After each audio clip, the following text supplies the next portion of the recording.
तमाम सियासतदानों ने बारियां लगाई हुई हैं। अच्छा। जो पार्टी आती है वो लूटती है, फिर दूसरी की बारी आ जाती है।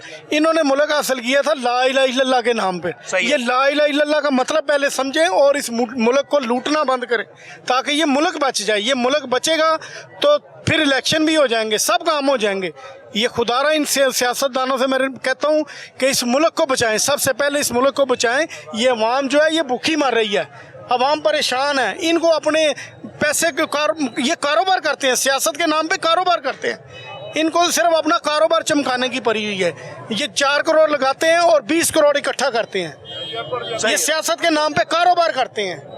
सियासत के नाम पे जो है कारोबार हो रहा है। और यहाँ पर ये जो शालमी में अवामी अदालत है, अवामी असम्बली है, ये फैसला दे रही है कि पहले मुल्क बचाने के बारे में सोचे। मजीद बात करेंगे। नाज़रीन, ये है शाह आलम बाजार और यहाँ पर हमने लगाई भी है अवामी अदालत और अवामी असम्बली। और सवाल ये है कि इस वक्त जो मौजूदा मुल्की मसाइल है इनका हल क्या है। इलेक्शन होना चाहिए, नहीं होना चाहिए। यहाँ पर हमारे साथ बड़ी तादाद में लोग मौजूद हैं। यहाँ पे शाह आलम के रहनुमा भी मौजूद हैं। अस्सलाम वालेकुम जी।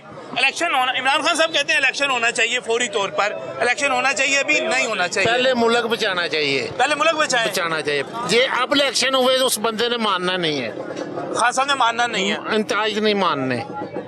हल क्या है इसका?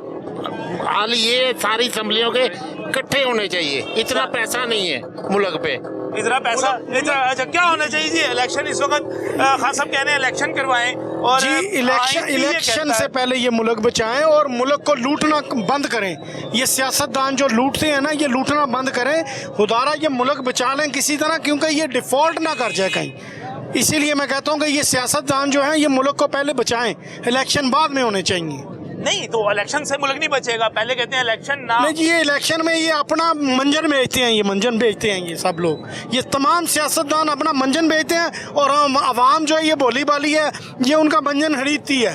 मैं ये समझता हूँ।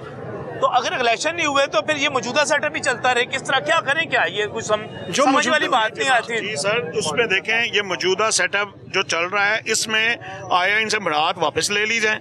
जो इस मुल्क की खिदमत करना चाहता है वो तो जरूर जो है उसे मुराद की लालच नहीं होगी। सही है। उसे शहाना प्रोटोकॉल की लालच नहीं होगी कि आया वो पता चल जाएगा। अगर कोई सियासतदान इलेक्शन लड़ना चाहता है, उसने जो 10-20 करोड़ रुपया लगाना है, वो पहले तो 10-10 करोड़ रुपया ये सारे सियासतदान मुल्क को दें। ये अगर मुल्क को देंगे तो मैं आपको यकीन दिलाता हूँ कि हम भी मार्केटों से एक दुकानदार से आपको एक दिन की पूरी सेल लेके देंगे। ये मैं आपसे वादा करता हूँ, ऑन एयर वादा करता हूँ। ये सब सियासतदान इलेक्शन लड़ने से पहले 10-10 करोड़ रुपया मुल्क को जमा करवाएं। मैं आपसे वादा करता हूँ, हम इस मार्केट में खड़े हैं शालमी से, मैं हर दुकानदार से उसकी पूरे दिन की आपको सेल लेके दूंगा। वो अपने घर नहीं लेके जाएगा। अवाम और ये ताजर तो इस मुल्क के लिए कुर्बानी देते आ रहे हैं।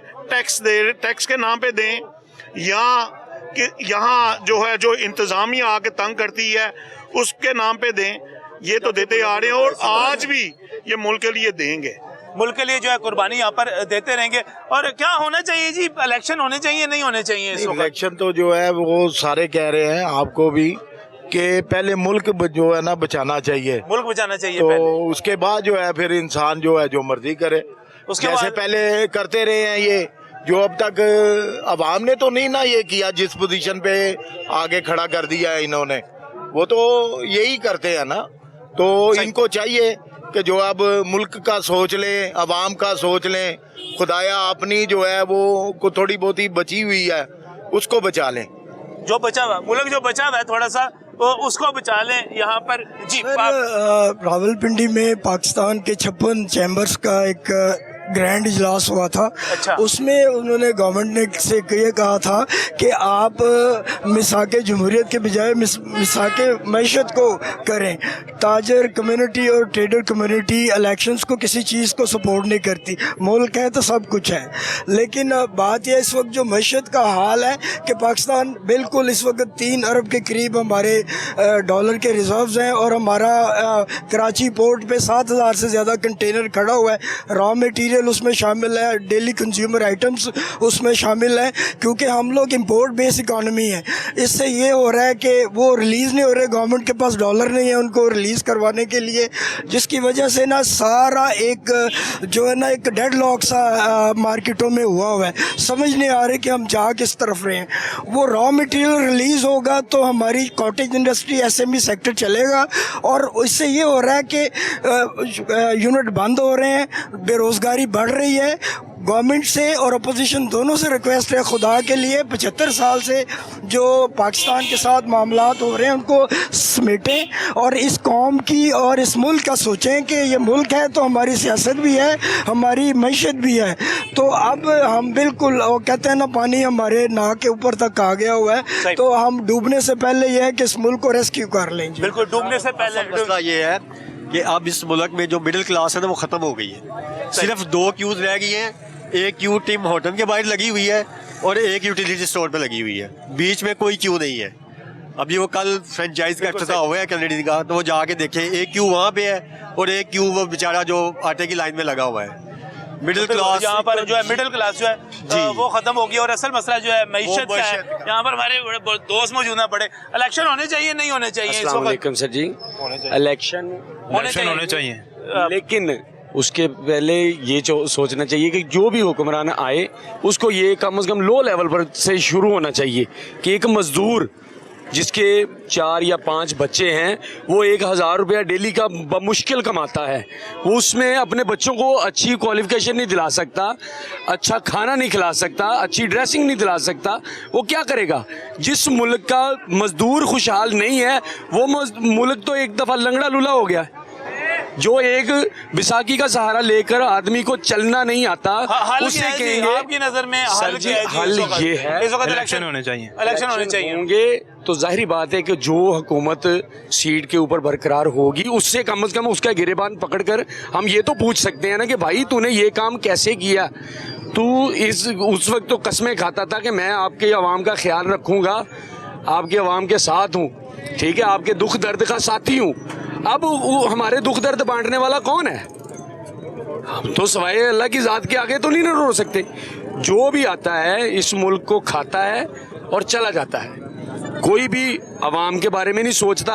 हत्ता के सरकारी प्रॉपर्टी के ऊपर कितना कब्जा है हमारे पाकिस्तान में, कितनी सरकारी प्रॉपर्टी है जो महकमा औकाफ की है, सुई गैस की है, रेलवे की है, जिसके ऊपर सारा कब्जा किया हुआ है और लोग खा रहे हैं। बत्ताखोरी हो रही है, हर जगह पर रिश्वतखोरी हो रही है, कोई किसी को पूछने वाला नहीं है। करप्शन ख़त्म होगी, हलाल हराम की पहचान होगी, तब हमारा मुल्क एक पावरफुल मुल्क बनेगा। बिल्कुल सही, बिल्कुल सही। आप कह रहे हैं कि इस वक्त जो है हुक्मरानों को ख्याल करना चाहिए। इलेक्शन जनाब क्या होना चाहिए? इलेक्शन होने चाहिए जी, होने चाहिए। क्या कहते हैं जी आप? इस वक्त पता नहीं है बॉस, पता ही नहीं है आपको? कोई पता नहीं है, हो ना हो जिंदगी सुकून से नहीं। सही है, इलेक्शन हो या ना हो, गरीब को रोटी मिलनी चाहिए। जो हो या ना हो, गरीब को रोटी मिलनी चाहिए, जो नहीं मिल रही, जो इस वक्त रोटी नहीं मिल रही, सुबह से लेकर रात तक मेहनत करते हैं, घर जेब खाली लेकर जाते हैं। इतना तो कारोबार है यहाँ पर, इतना कारोबार होता ना तो आप इधर आके हमारे इंटरव्यू ना ले रहे होते। अच्छा, कारोबार नहीं है इस वक्त? कोई माशाल्लाह सदर साहब आपके सामने, सदर साहब खड़े हुए हैं, सल्लल्लाहु अलैहि वसल्लम की इतनी बड़ी मिसाल दी है। अगर हम मुसलमान होते या मुसलमान वाला हिसाब यहाँ पे होता तो यहाँ पे काफिरों की तरह हमारे साथ बदतर ना होता हिसाब। जो हमारे साथ हिसाब हो रहा है ना, एक दूसरे को मार रहे हैं हम रोटी के पीछे, सिर्फ रोटी के पीछे। कोई हमने अपने बच्चों को कपड़े नहीं पहनाए, ये लंडे के कपड़े पहने हुए हैं। क्यों पहने हुए हैं? कि यार माशरे में जाके हमने मजदूरी करनी, सिर उठा के, सिर उठाने जगह नहीं छोड़ा हुआ, हमें मजदूरी करने जगह नहीं छोड़ा हुआ। हल क्या है? आपका नाम क्या है? मेरा नाम अब्दुल अहद है। अब्दुल अहद साहब, हल क्या है इसका? इसका ये है सर जी, ये जो कहते हैं ना कि हम आके अवाम के लिए ये कर देंगे वो कर देंगे, खाना खराब करने के अलावा कुछ भी नहीं करा हमारा।